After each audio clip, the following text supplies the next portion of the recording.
Hi, I'm Weston. I love talking about the Rangers, and I'm here to talk about Game 48 of the regular season.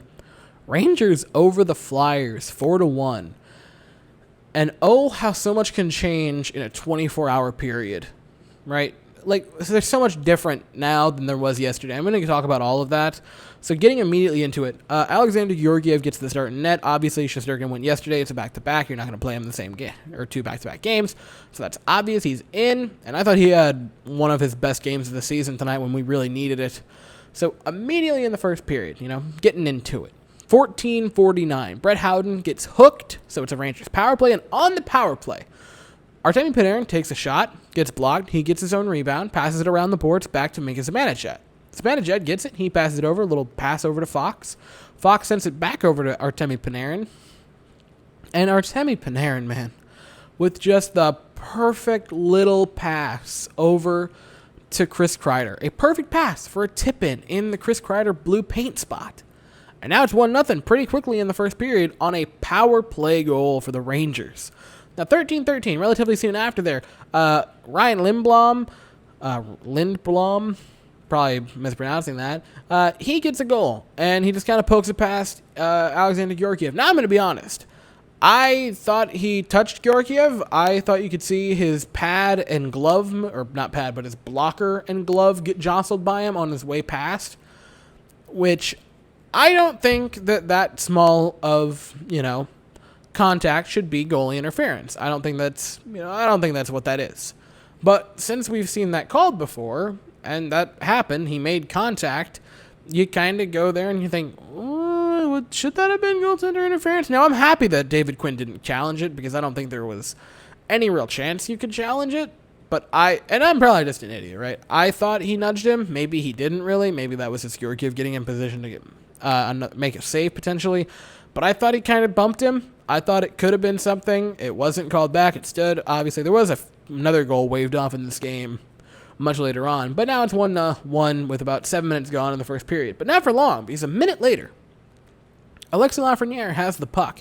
He gets taken down, but while falling down and almost parallel with the ground, a nice little pass over to Mika Zibanejad, who passes it over to Pavel Buchnevich, who is on a tear this season. He starts making moves towards the net, a nice little move, and he scores. It's 2-1 for the Rangers. And that was the last lead change in the game. The Rangers would kind of cruise from there. Pavel Buchnevich and Chris Kreider are really fighting back and forth for the Rangers' scoring title this season. I believe now they are both at 20, or Buchnevich might be at 21 with this goal. But not bad for the two of them. They've really turned it on. The entire team has turned it on after that first 2-3 weeks of play, which were just horrifying. So now it's 2-1. Much later on in the period, 2:28 left. A puck over the glass by the Flyers means the Rangers go up on a power play. They wouldn't score on it, but, they had it. So that ends the first period. And a pretty solid one, I thought Georgiev, I know he gave up the goal, but I thought it was a little, maybe a little suspect. Maybe that could have been waved off. Again, I don't think it probably should have, but I'm going to put it out there anyway. But the Rangers take a 2-1 lead into the second period. And a rather quiet second period for much of it. The first 12 and a half minutes were pretty much silent. Then Kevin Rooney and a Flyer get into it. They drop gloves. They get into a fight at center ice. It wasn't like a hardcore fight or anything. It was just sort of a scrum with some punches thrown. Both of them would get 5 for fighting. It's not a penalty for anyone, so it's 5-on-5, still even strength. They just both head to the box. Then it gets kind of dicey for the Rangers because at 5:05, we take a too many men on the ice call, which isn't great. So we're on the penalty kill. Cool. Let's just roll with it. Then at 4:26, Keandre Miller takes a tripping call. So now it's 5-on-3 with a 1-goal lead. And I was nervous that this was going to be it. I was like, okay, this is when we give up the tie, huh? This is when we give it up. And they wouldn't. They would hold on with a fantastic penalty kill with Georgiev making quite a few nice saves. Lindgren had one nice one where he completely just kind of picked up the goaltender, which is what you want from the defenseman. Mika Zibanejad also on the penalty kill this season has been fantastic. And that ends the second period. Still up 1 goal, so it's still close. You're in the realm of possibility. Anyone's game, of the Rangers have a slight edge going into the third period. In the third period, after about 9.5 minutes and nothing, 10:36. The first line is on there with Lafreniere moved up to that first line. Mika Zibanejad has it. Passes it over to Buchnevich, who tries to get a little pass over to Alexis Lafreniere. Lafreniere doesn't quite get the puck, but he finds it after it was deflected by the defenseman, goes past the goaltender and past the goal, and then sticks it back up, brings it around, and scores to make it 3-1. Lafreniere, he's done that twice this season, and he's getting a lot more confident with puck handling, with movement, and with his own talent, which is really what you want to see. A 2-point night for him, which is his second of his career. He's gotten a lot better as the season has moved along, but this was particularly, I thought, a good night. He also had another play I'm going to mention later on. And I also want to mention this because I haven't really brought up Alexis Lafreniere. I have a pillow, and it says Live, Laugh, Love, and it is the coolest thing I own that is Rangers related, and it is beautiful. And I'm going to leave a link in the description if you guys want to pick one up, because I think they're incredible. And they were actually designed by my brother-in-law, which was, very kind of him. So I'm just going to put those down in the description. It's on a little website called Zazzle if you want to go grab those. I'm not sponsored or anything because, I'm definitely not sponsored by anyone. But in case you guys want to, I'm just going to leave those down there because they're freaking awesome, because it's a pillow that says Live, Laugh, Love. And it's Lafreniere. It's the greatest thing I've ever seen. It's a pun. How could you not love it? Anyway, a little bit later on, 9:12 left in the period. Great save by Alexander Georgiev. Moving right to left. There have been so many right to right pad saves by Rangers goaltenders this year to just absolutely rob goals. It's been absurd. And it hasn't just been Shesterkin. Georgiev's gotten in on a few times. There was this one that I can think of. There was the skate blade save in the 9-0 Flyers win. That was just unreal by Georgiev. Shesterkin's made a few of them. They're a hot thing for Rangers goaltenders this season. Then a little bit later after that, 7:33, Georgiev would get absolutely blown up by a Flyer. Kind of got shoved by Keandre Miller, which I didn't love. I didn't think it was bad enough contact to warrant this, but he got destroyed on it. It was right after making a great save on a breakaway, and he went flying, lost the blocker and the stick on his hand. He looked disoriented, not bad or anything, because he's Georgiev and he's not going to leave games unless he gets pulled. And he wasn't getting pulled in this game. They would score a goal, but it immediately got waved off because, you can't you can't just throw a guy that's particularly the goaltender to the boards and expect to not get penalized or not have the goal be like, how goaltender interference is if you interfere with the goaltender and make it so he can't get to the crease, that it's not a goal. Throwing him to the boards kind of counts as that. So that got waved off. That was a positive. And then a little bit later on, 6:20, Filipino has it along the boards. And he just keeps moving back and forth, trying to find an open lane, eventually finds a tiny little minuscule spot and takes a shot to score to make it 4-1. And Filipino, the goal kind of reminded me, I don't know if anyone is going to, get what I'm saying here. Whenever you play like a hockey video game, like, on hockey or NHL 21, and you have the puck and you just keep skating around the goal and like skating around the offensive zone until eventually something opens up because you don't want to pass to your teammates because, it's NHL 21 and you don't want to do that. You want to score all the goals yourself. I'm not calling Filipino greedy or anything there because he's gotten really unlucky and it was great that he got to score a goal, but that's sort of what it reminded me of when you just kind of keep going left and right until something opens up. So that was a score. That was great, 4-1. And that was about it. At 13 seconds left, I did want to put this in there because it was great. Alexis Lafreniere with just incredible stick and puck handling to set Mika Zibanejad up with a really good shot attempt. And, man, Lafreniere looked unreal tonight. He was one of our better players. Like, really, he really surprised me. Great game for him. And that was it. Rangers get a super important win. But even more than that, right, even beyond just the importance of, hey, we got to win, that's great. Something else happened that is huge. Boston, while playing the Buffalo Sabres, lost 6-4. And that doesn't do it justice because it was a 5-1 game with a few minutes gone in the first period or in the third period, right? This was a blowout for Buffalo for a while there. But eventually Boston did come creeping back up in it just to, almost take it away from them. But they wouldn't. And you might say, Weston, you are such a wishy-washy, awful person of a fan. Yesterday you were saying the season was over, right? Yesterday you were whining and complaining and sitting in that chair in probably that same jersey, crying about the Rangers and saying how the season's over. How can you now say the season isn't? Here's the difference between yesterday me and this day me. Yesterday, the Bruins were the hottest team on planet Earth, who had just won 6 consecutive games, and were looking like a machine. Now, I see the Boston Bruins, who just got 6 goals scored against them by the Sabres. That makes you look really human if you're the Boston Bruins.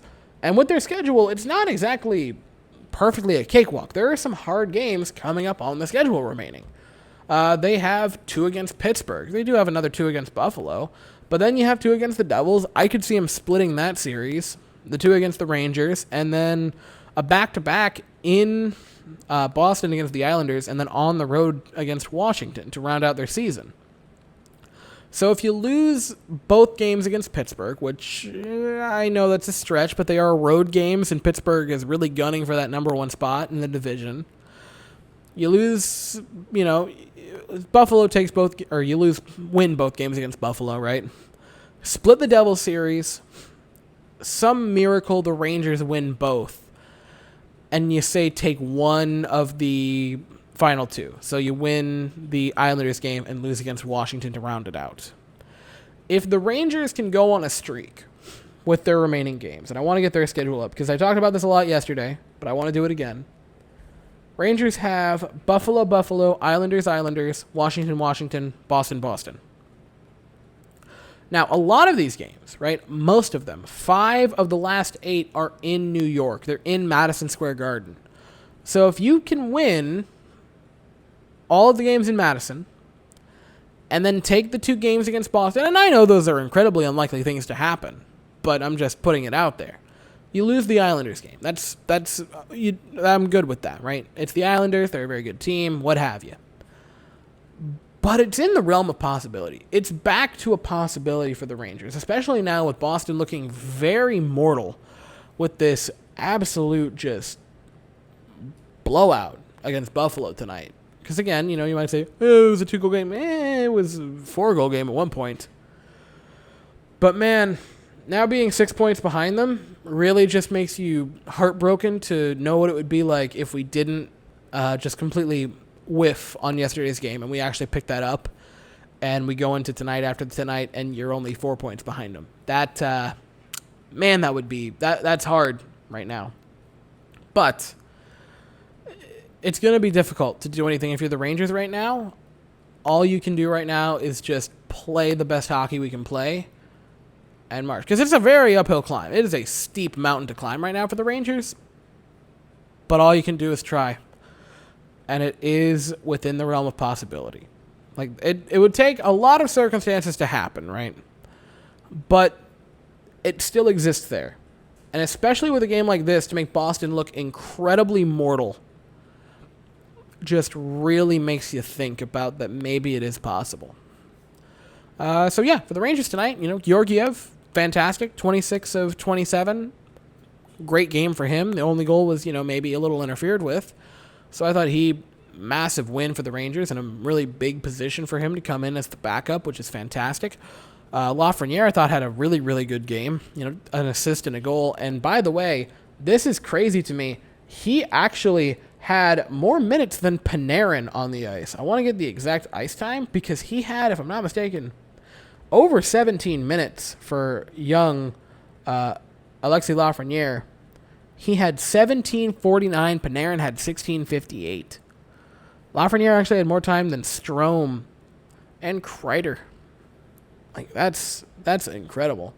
And you could tell he was doing quite a bit of stuff tonight. He had 2 shots. He had the goal. He had a hit, so that's pretty good. And he had a takeaway.